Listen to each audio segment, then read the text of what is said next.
or some kind of family Christian instruction. They have those social aspects. But then there's also the legal aspects as well, that there would be a day of rest, that there would be Sabbath day. I think that's the most fundamental, the first law that our country should bring back at the county or state levels should be a Sunday blue law. And that should be to restrict ordinary commerce so that people would be encouraged to attend church. That's first step legally. But that's another way that people act. They elect people to office, and that office is an office of God for the good of the people.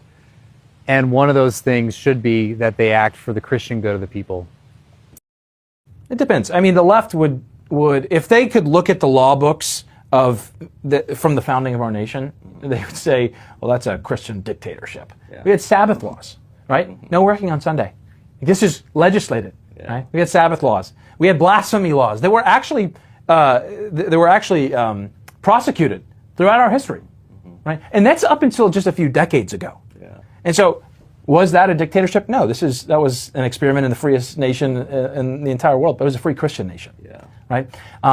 And so, will it be like a dictatorship? No. But it will be dangerous for our enemies. Mm-hmm. Yeah. So, and what I mean by that is that the leftists who in the entire world, but it was a free Christian nation. Yeah. Right.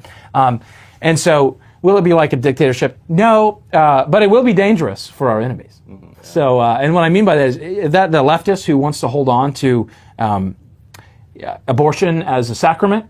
No, sorry. Yeah. Sorry.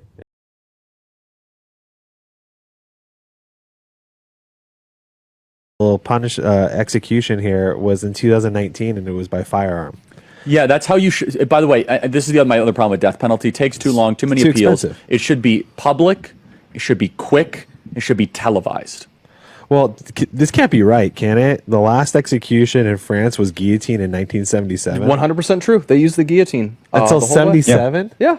That's so cool. There's videotape of it. Honestly, that's like what we should be doing, and I agree. It should be public and televised. Public square. By the way, you could fund the government to watch it. You could have brought to you by Coca-Cola, and no, I'm not kidding. By the way, I would totally tune in to see some pedo get their head chopped off.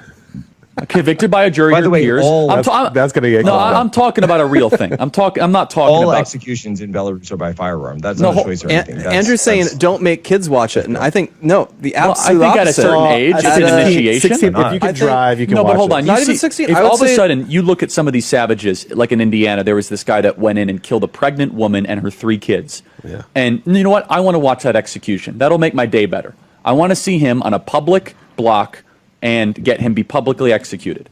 If it is a murder, a capital crime that happens at a national level with a public national figure, as it did occur in the case of Charlie Kirk, then I believe that capital punishment, it should be just, fair trial, swift, right? If justice is delayed, Deuteronomy says, then evildoers will spring up. They'll take that as a license to do more evil. Look, somebody got away with murder. So it needs to be proportional justice. It needs to be fair justice. There's a fair trial. It needs to be swift justice, not delayed.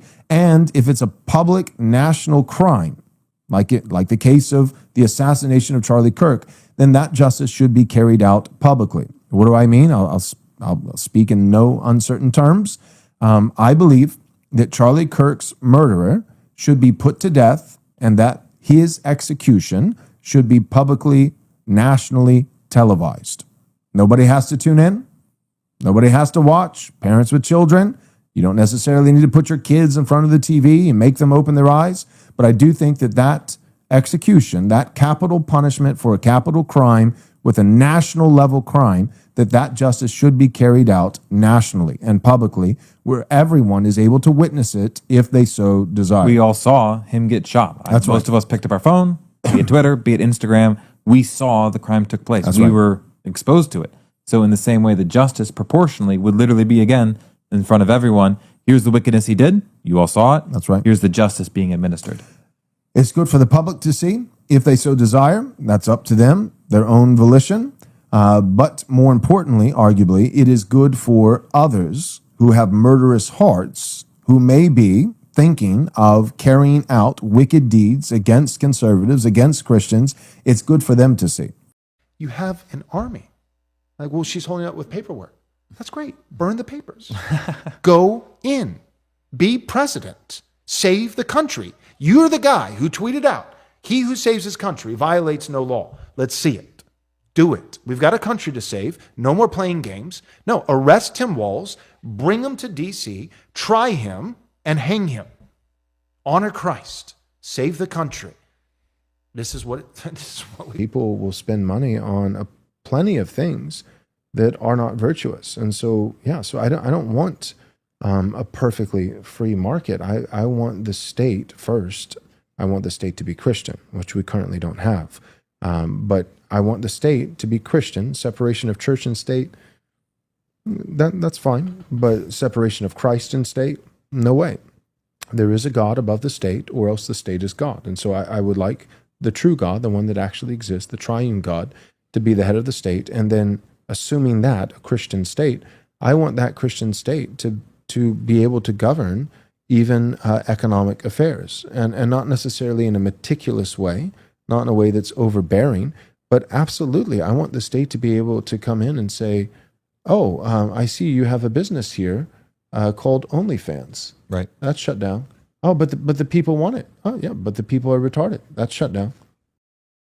So the Christian nationalists, clearly, they want the state to enforce moral laws as long as those laws are in accordance to what they believe they want to enforce. And so if your businesses, as he just said, Joel Webben, is not in accordance with our belief, a Christian belief, you must be shut down. Just like he also said that we Seventh Adventists, our beliefs are not in accordance with the Christian beliefs. We are cults.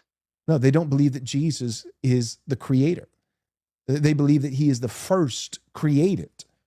They believe he's the first created, but not creator. They're non-Trinitarian. No, of course, they can't vote. They're not Christian.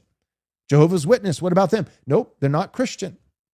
Seventh-day Adventists, nope, they're not Christian. It is a cult. Okay.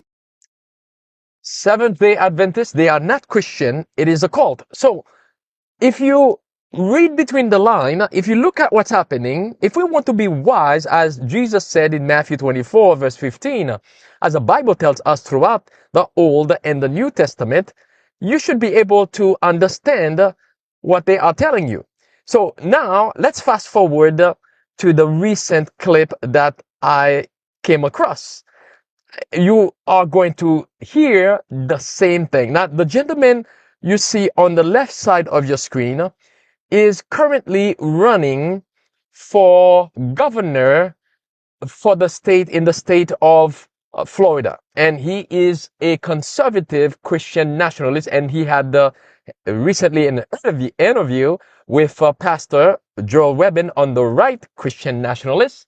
And by the way, this video was only part 1. They also have part 2. And look at the headline again down below. It says, "Bring back public hanging." You can find that video on YouTube for yourself. And like we just heard a moment ago from Charlie Kirk and a bunch of other Christian nationalists, how they want to enforce religious laws. And if you're not going to go along with those religious laws, they are calling for public hangings in the public square. That video is also, just like the title says, about the same thing. They are ready, as the Bible tells us in the book of Revelation, to exercise the spirit of the dragon indeed. And that is apostate Protestantism within the United States of America. Listen. And so enough. Performative, not Fox News, but guess what? Public hangings? Sure. Why wouldn't we want that performance? High noon on Sunday. You do that once, it'll never happen again. You bring public hanging, high noon on Sundays. Now remember, in the video, he was talking about abortion, penalties for abortion. But at the same time, they were connecting the dot with Sunday. Remember, abortion, family, and that is the way they are pushing for the same thing for Sunday law and public hanging on Sunday. And then he's going to say, this would be like a way to demonstrate to instill fear upon others not to do this again. Let's go back and listen to this one more time. And so enough. Performative, not Fox News, but guess what? Public hangings, sure. Why wouldn't we want that performance? High noon on Sunday. You do that once, it'll never happen again. You bring in one of those chemical abortion CEOs from Texas, and you arraign them, you extradite them, that'll never happen again. Yep, you're right. Yeah, it's the law, biblically speaking, is likened to a tutor. And that's one of the things that we don't realize, that it actually is loving to the general populace. It's loving to hang